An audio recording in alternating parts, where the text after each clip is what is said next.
Hello students, today me Dr. Saraswati Ghosh from Department of Education is here to present reflective reading as a powerful tool in learner-centered pedagogy in higher education. Here itself we should know what is reflective reading. This reflective reading, it is an approach intends to prepare readers to become smart for active learning that uses questions to guide thoughtful reading content. Suppose one is reading any material, textbook or magazine or newspaper, whatever reading content is there. What we do, we read that material, we pass the time. After a certain time, we again forget it because we are not thoughtfully reading the content. So for that only reflective word it is kept before reading, that is reflective reading, that approach, that ways it prepares the reader to act it in such a way the learning, the reading content that must be well understood. What one is learning, what one is reading, how it is, what for, everything should be kept in mind, and after reading certain content, one should take a pause, a stop, and think of what I have done it, what I have read it, and what is the use of this content. It is purposive. Reflective reading, that is purposive, makes the reader aware of his own work, what, how, and why it is done, and it is conscious response to the event or the situation. So the reader must be always critically think about the reading content by using these three words, basically what I have read, how I have read, what are the different approaches, and why I have read. What is the use of this content? To the present context, the learning, it is to be with the help of previous knowledge, and at the same time what response should be there for future use.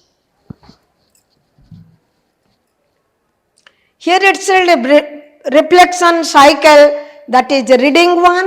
First reading should be, then self-assessment must be there. After self-assessment, one should think, as I told you, one should think of what I have read. Own human self-assessment. What I have read to this context, to this content, to this situation, and what for it is to be used by taking some considerations, and it is to be used for acquiring knowledge, for acquiring attitude, acquiring practice, skills, then put it into practice. Then again this same cycle, it is to be continued, reading, self-assessment, consideration, and practice. Significance of reflective reading. By situational observation, reflective reading, a new approach to this context in our department, and students, they don't capture without thoughtful reading and questioning. Researchers' personal interest and preference to see the effects of reflective reading need reflective reading by all readers to capture and refine the content. As I told you earlier, reflective reading, it's more important and significant because by situational observation, we find people, they read it, after a certain period, they forget it. What is the reason behind it? Because they are not reflective users, reflective thinkers, reflective practitioners. To make them from the very beginning, to make them engaged in reflective practice, we have put our efforts to do a study about this reflective reading in higher education environment. Objectives of study: to make the readers aware of own learning experience. What is that experience? That is in respect to knowledge, to know the things, attitude, to value the things, to feel the things, and practice, to put the knowledge, attitude into practice, that is to be reflected in behavior, in behavioral change and response to practice situation. There itself, to make them learn language skills. Language skills like, how many language skills are there? They are listening skills, reading skills, writing skills, and speaking skills. These are language skills. And language tools. What are those language tools? While we use any language, the tools are important to be used appropriately. What are those? The grammar, the syntax, the pragmatics, the morphology, the phonetics. So all those things, as it is concerned, those tools must be appropriately selected and effectively used to pass the meaning, to express the meaning of the sentence, to meaning of the content and paragraph. Higher order of thinking, again, it helps the learner to develop the higher order of thinking. What are those higher order of thinking? That is analyzing, synthesizing, evaluating, problem solving. All those things will be helpful if we learn it in a reflective practice manner, so far as reflective reading is concerned. To encourage them to explore own ideas about a text, to express free opinion rather than summarize the opinion of others. If someone is engaged in reflective reading, definitely it will help them to explore their own ideas. Not only listening to others, that is one way language skill, but it is unless until it is used through reading, through writing, through speaking, it cannot stay in our mind. So our mental faculty will be more active if we explore the situation with this reflective reading practice about a text. At the same time, if we do that, if we engage in the reflective reading, definitely we will express our free opinion. As we understand the things correctly, so definitely we will put our opinion independently, and our ideas, our creations, it will be proper as per the situational need. We can convince the pupil, we can make understand the pupil, and we'll summarize it in a constructive manner. Not that others' idea will take it and we'll summarize it. No, not that way. Reflective reading helps us to put our own opinion, in a summarized and constructive manner. Objectives of study: to make the readers aware. Level of teaching and learning. Different levels are there whenever we start teaching or learning. What is teaching? What is learning? Teaching is nothing but arrangement of situation where situation will be stimulating. The learners will be interested. So we will have to create the interest among the learners. We will arouse their enthusiasm, and will make them participatory. As a result, they will be engaged in the activities to learn more and more. They understand it well and they will put it into practice in their practical life situations. As a result, the satisfaction, it will come to the teacher, the satisfaction will be ensured. And before satisfaction ensured, teacher will be ready to present the activities. So in that situation, the whole situation, it is called teaching. Teachers and learners, interactive behavior, it takes place during teaching. At the same time, learning also, it is the self-activity by the learners to learn the things, to learn the instruction, to learn the ideas, to acquire the knowledge, everything that is ultimately to change the behavior of the learners by himself or herself. That is the self-active. Learn for learners, no one will do the help for learning. Learners will be engaged for learning. And ultimately, what is the aim?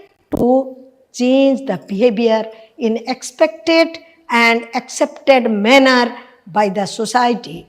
So in that case, different levels of teaching and learning, it is there. Memory level, understanding level, and reflective level. When learners is ready and teachers is ready to start their teaching content or learning content, memory level, teaching and learning, it is much more concerned at elementary level schools. The students, the learners, those who are at small age, earlier age groups, early stage of life, so what they do, the work that is to be assigned to them, as they will learn it by using their memory power. As a result, they recite it, they memorize it, and they learn it. That is for small children, that is the memory level teaching and memory level learning. But understanding level, when learners, they are at middle school level, so middle school level, they will understand the things. Not by only using memory, they will learn it. It is not enough. Of course, memory will be used. Along with the memory, understanding level, the different approaches, different ways, different means that is to be involved in teaching learning process. As a result, the learners will understand the content very well, understand the situation very well, and the content and the situation, it will fit together to have the productive outcome. At the same time, the secondary level and above, we use reflective level learning. Reflective level learning, as we are talking about reflective reading, that means critically they will think of. Critically, like higher level students, higher level of education, the students, they do it, what teachers they say, as it is, they don't learn it. Along with that, teachers' content, they will go to library, they will use their laptop, Google search, so many other sources they use and they learn from them. They attend seminar, conference, symposium, workshop, and they learn from different sources and they coherently they put it together and they learn it for long time. That is at a reflective level. They think it a critical way and in a explorative manner, they learn it more and more for long period of time. Pedagogy, here itself in reflective reading case, will concern that pedagogy 1, which is known as art of teaching. This art of teaching, it is two types, teacher-centered art of teaching, pedagogy, and a learner-centered pedagogy. Teacher-centered pedagogy, teacher is active, teacher does almost all activities in the classroom situation to make the situation stimulating, to make the students interested, to make the student enthusiastic, and actively teacher pass the content, present the content, deliver the content, and demonstrate the things, whatever things needed in experimental basis, teacher must do that experiment or demonstrate. So overall activities in the class, even after the class, post-active evaluation, post-active situation, teaching, the teacher must be engaged to do some remedial measures for improvement in teaching. So in all, if we consider in teacher-centered pedagogy, teacher does almost all activities actively. But in case of learner-centered pedagogy, which is today presently highly demanded, means students must be active in learning. They should be at the center of learning. They should be active.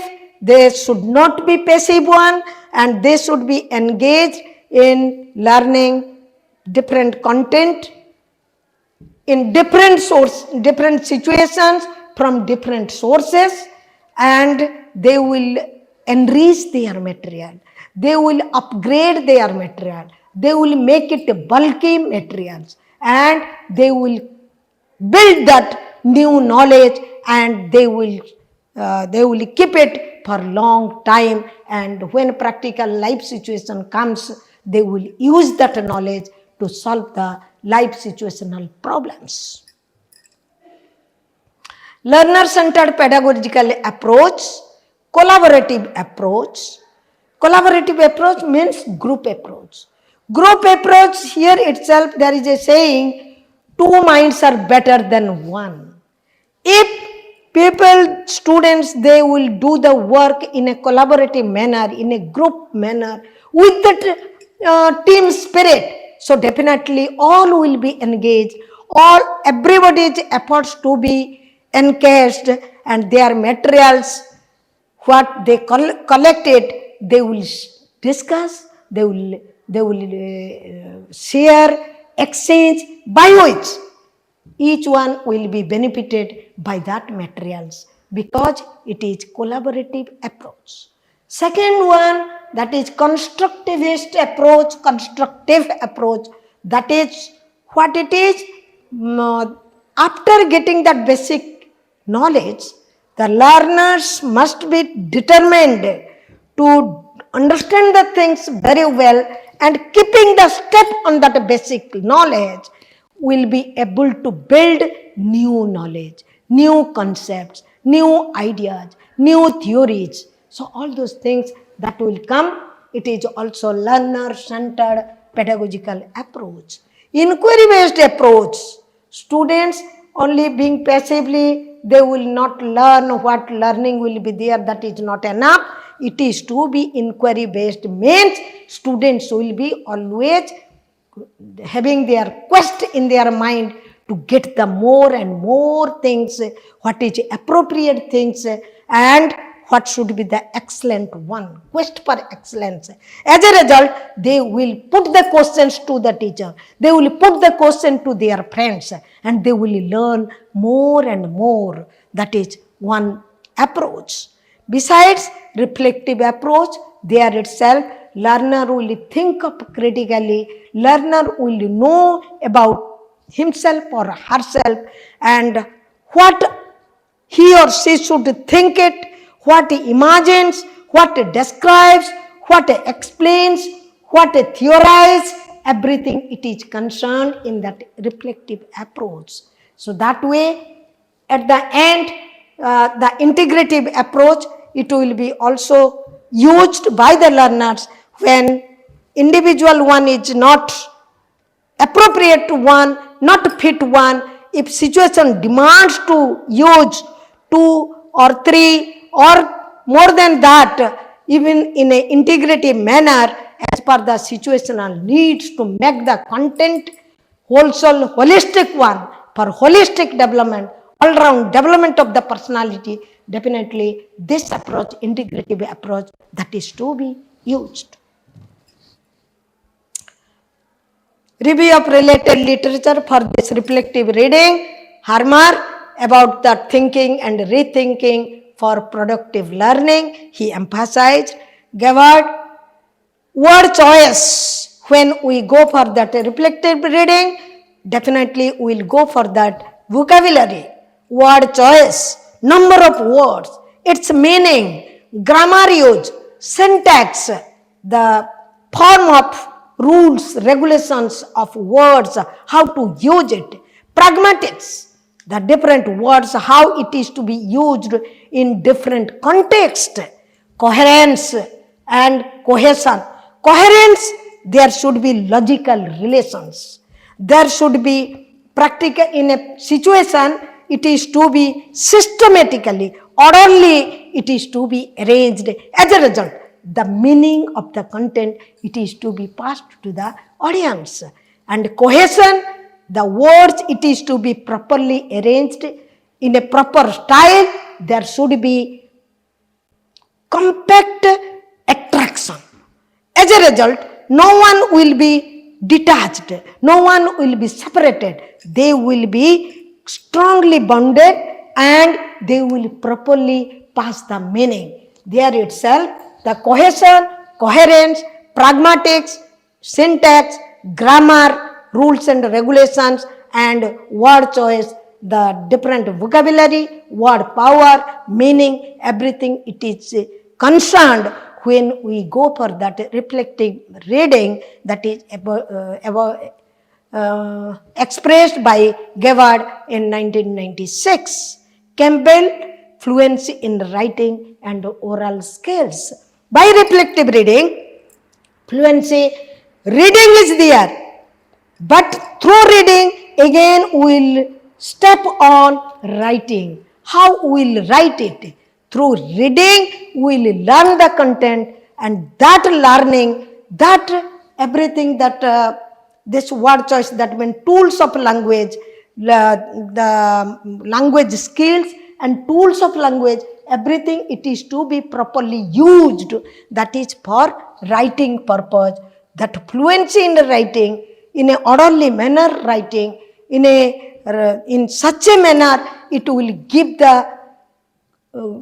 the audience proper meaning and exact sense to the audience through that writing in magazine, in newspaper, or in journal or book. That is only possible. So reflective reading, that will help in fluency in writing. At the same time, oratory skills, speaking skills, that is also helpful because of reflective reading. According to Journal 1992, there will be facilitation to final product and refinement. If we have that reflective reading, through that, it is this area also, it will be helped.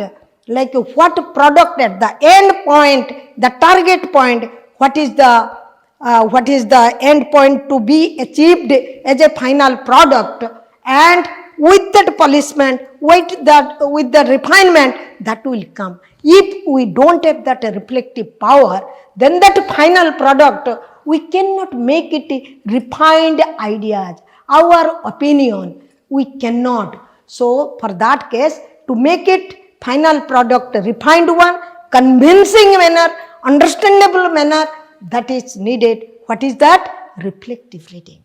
According to Lazarus 1999 and Hammer 2004, opportunity to express ideas and opinion freely.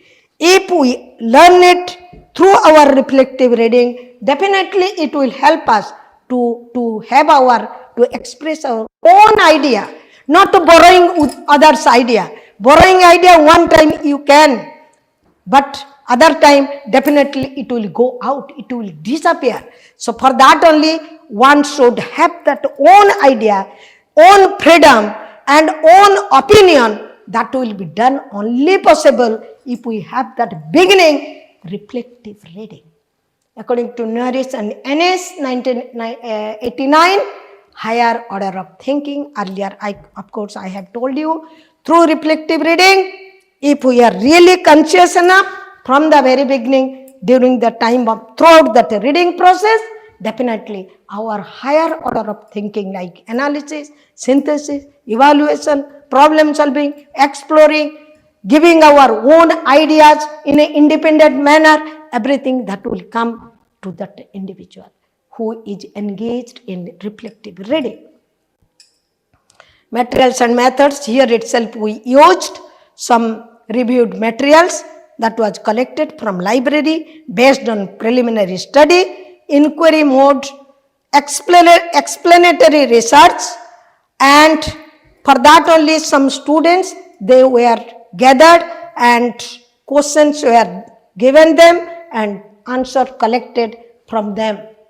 And those questions, it was very relevant to reflective reading practices, what are the benefits, what it should be, everything that was concerned, and that inquiry mode, explanatory research, it was conducted. Triangulation technique, it was also followed, like 3 window, it is independently used for collection of data by observation, by using questionnaire as well as interview of the respondents, and study sample, it was 60 undergraduate students of educational program of School of Education, organization and analysis of data. What data we collected from that respondents, reflective readers, that was properly organized and analyzed in a tabular form, in a graphical form, and we interpret that result and delimitation of study where it was not possible. Of course, it was very limited, 60 samples it was included because limitation was there was no time factor, it was a foundation. At the same time, the site also, the place also, it was not extended study, not extended sample size, but sample size only 60 and delimitation, it was only site 1 and sample 1, sample size was only 60 and site was only School of Education, not others.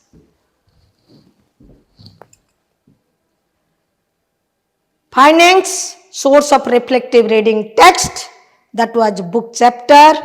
This is the respondents number and percentage. Book chapter, it was 90%.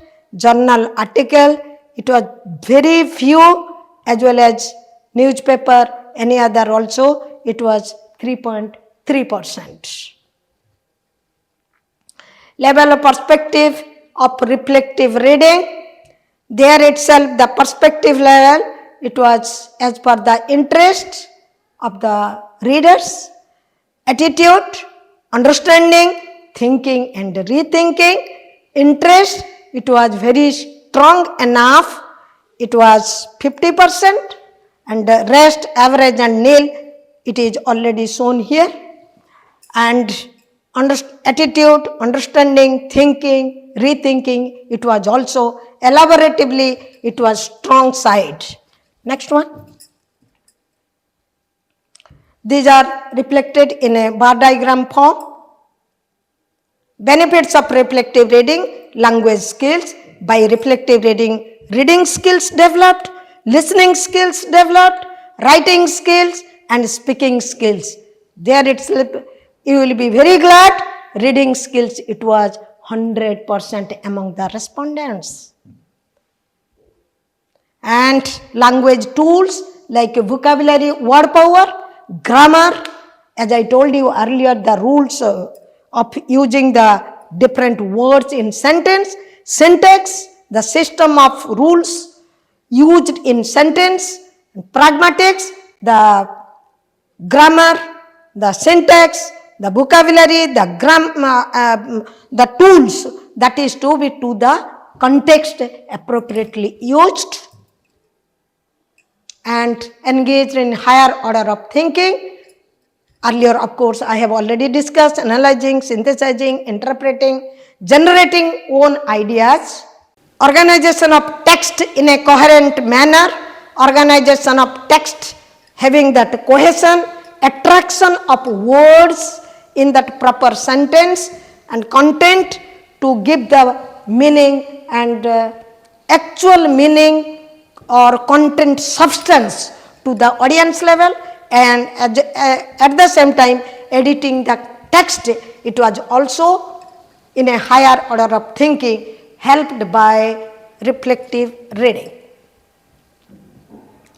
Prediction of reflective reading in future use, what they predicted, that was the response by the respondents, by the students, future systematic practice, productive engagement, free time utilization, academic achievement, motivational driving force and source of pleasure. So, reflective reading, as it is quite beneficial for present context, at the same time for future use, that is for putting them engaged in different practices, writing practices, giving the freedom, giving that oratory skills in a public meeting, productive engagement, and when they are free from workload, they will use the time in reflective reading. Academic achievement by reflective reading, their academic area, what content they are learning in teaching learning situation, that will be also helping to get the better results and motivational driving force. They will be more and more motivated day by day as they are learning in better way for better achievement, and ultimately it will be the source of pleasure. Conclusion, reflective reading is worthy enough for all readers, for me, for you, for all, because it has numerous benefits for sustainable use for today and without compromising for tomorrow use. These are my references as I followed. Now, I must thank you all, because you have that patience to listen to my lecture and what is practically I have done it in a research based areas. Thank you all.